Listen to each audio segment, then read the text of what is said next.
The law of divine oneness, जिसमें यह बताया गया है everything is connected to everything else. मतलब यह दुनिया में जो कुछ भी है वो एक दूसरे से जुड़ा हुआ है, यहाँ तक कि हम लोग भी एक दूसरे से जुड़े हुए हैं। चलिए इसे और अच्छे से समझते हैं। अधिकांश लोग बिग बैंग थ्योरी पर विश्वास करते हैं, जो इस विशालकाय ब्रह्मांड की शुरुआत बताती है।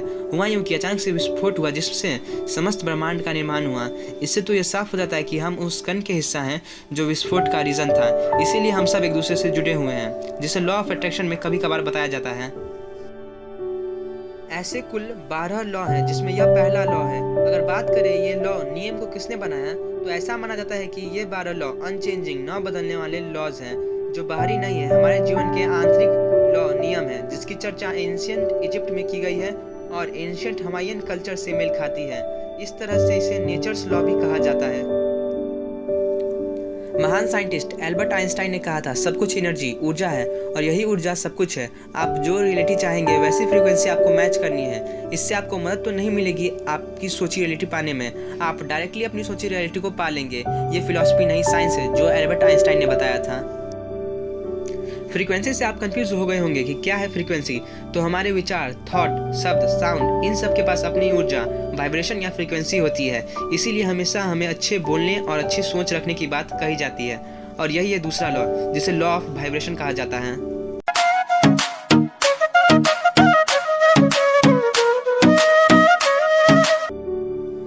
तीसरा law, the law of cause and effect, जो ये कहता है दुनिया में कुछ भी बाई चांस नहीं होता। मतलब यह कि every action has a reaction. सीधी और सरल भाषा में आप जो बोएंगे वही पाएंगे। द लॉ ऑफ एक्शन, जो यह बताती है अगर हमें कुछ चाहिए तो हमें सोचने के साथ साथ हमें एक्शन भी करना पड़ेगा, क्रिया भी करनी पड़ेगी। यूँ कहें तो हमें अपने एक्शन द्वारा उस चीज़ में इंगेज रहना चाहिए जो हमारी सपनों या मन चाही रियलिटी को पाने में मदद करें। क्योंकि सभी लोग तो सोच सकते हैं, पर उनमें से कुछ लोग कर सकते हैं। और ज़रा इसे पढ़ें।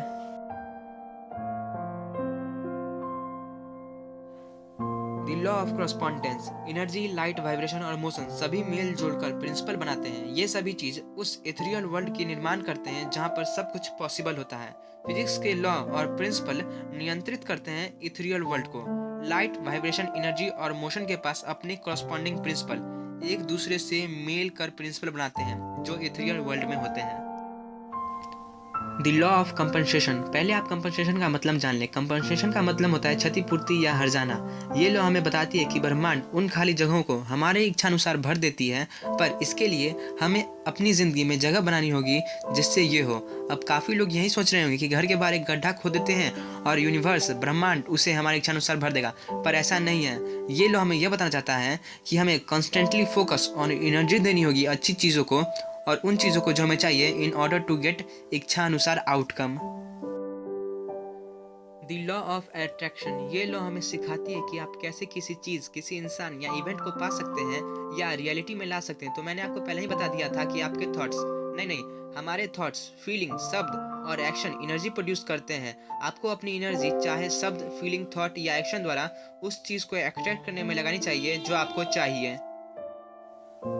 अपने थॉट्स द्वारा सीधे शब्दों में सोचकर, फीलिंग्स द्वारा विजुलाइज कर आपको फील करना पड़ेगा और साउंड द्वारा यानी शब्दों को बार बार बोलकर। इससे आप अपने मन चाहे चीज़ को पा सकते हैं। और ये लॉ ये भी बताती है सकारात्मक ऊर्जा को अट्रैक्ट करती है और नकारात्मक ऊर्जा को आकर्षित करती है। नेगेटिव एनर्जी की बात हो रही है तो भूत की भी बात होनी चाहिए। आप यही सोच रहे होंगे कि भूत होते हैं कि नहीं, पर अगर मैं इसका आंसर दूं तो ये वो प्रश्न में से हैं जिनके उत्तर हमारे पास नहीं है। जैसे मैं इतनी सुंदर हूँ, मैं क्या करूँ? और इसका जवाब भी मेरे पास बिल्कुल नहीं है।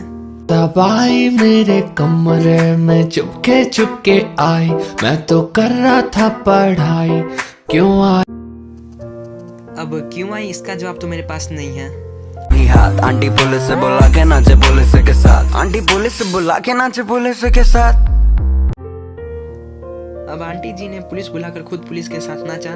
Sorry but I don't have the answer for this question also. ओ पता नहीं जी कौन सा नशा करता है। इसका पता हमें इसके सेकंड पार्ट में मिला। वैसे ही वक्त आने पर शायद इनके भी उत्तर हमें मिल जाएंगे। Now coming to the next law.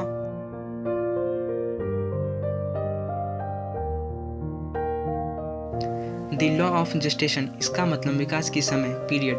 दुनिया में सभी चीज़ों की अपनी विकास की समय होती है। पहले आप अपने थॉट द्वारा या शब्दों द्वारा या अपने कर्मों द्वारा बीज बोते हैं, फिर फोकस कर आप उस बीज का लालन पालन करते हैं और फिर सीड जर्मिनेट होकर आपको वो देगा जो आपने बोया है। आपको आपके कर्मों का फल देर से ही सही पर मिलेगा। ये क्षण भर में तो नहीं होगा, ये आपके अति सुंदर वक्त आने पर मिल जाएगा।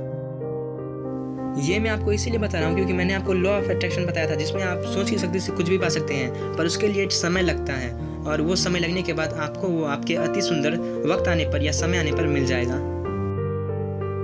The law of perpetual transmutation of energy. Perpetual का अर्थ होता है अनंत, कभी समाप्त नहीं होने वाला।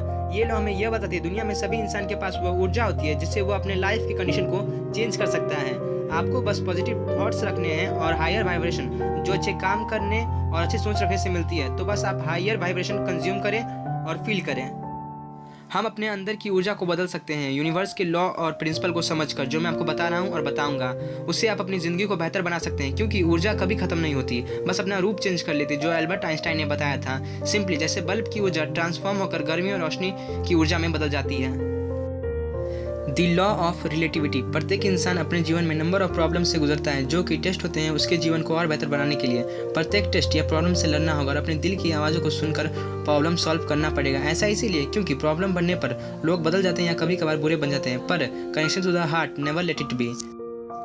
यह मैटर नहीं करता कि आप कितने बैड सिचुएशन में हैं, क्योंकि दुनिया में बहुत से लोग बैड नहीं वर्स्ट सिचुएशन में होकर लड़ते हैं। टेस्ट सिंपली अपॉर्चुनिटी होते हैं जो दो चीज़ें आपको बताती है।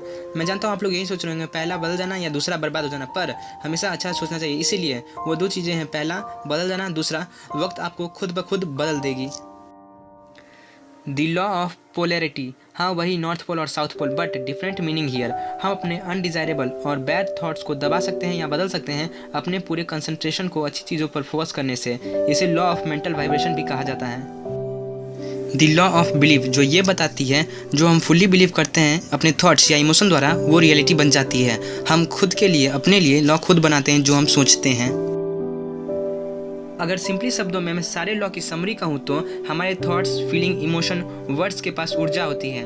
अब आपको ये तय करना है कि आप क्या चाहते हैं, क्योंकि जो आप चाहेंगे वही पाएंगे, लेट से ही सही पर अपने अति सुंदर वक्त आने पर। ऐसे बहुत से लॉज हैं पर मेन 12 ही लॉ हैं।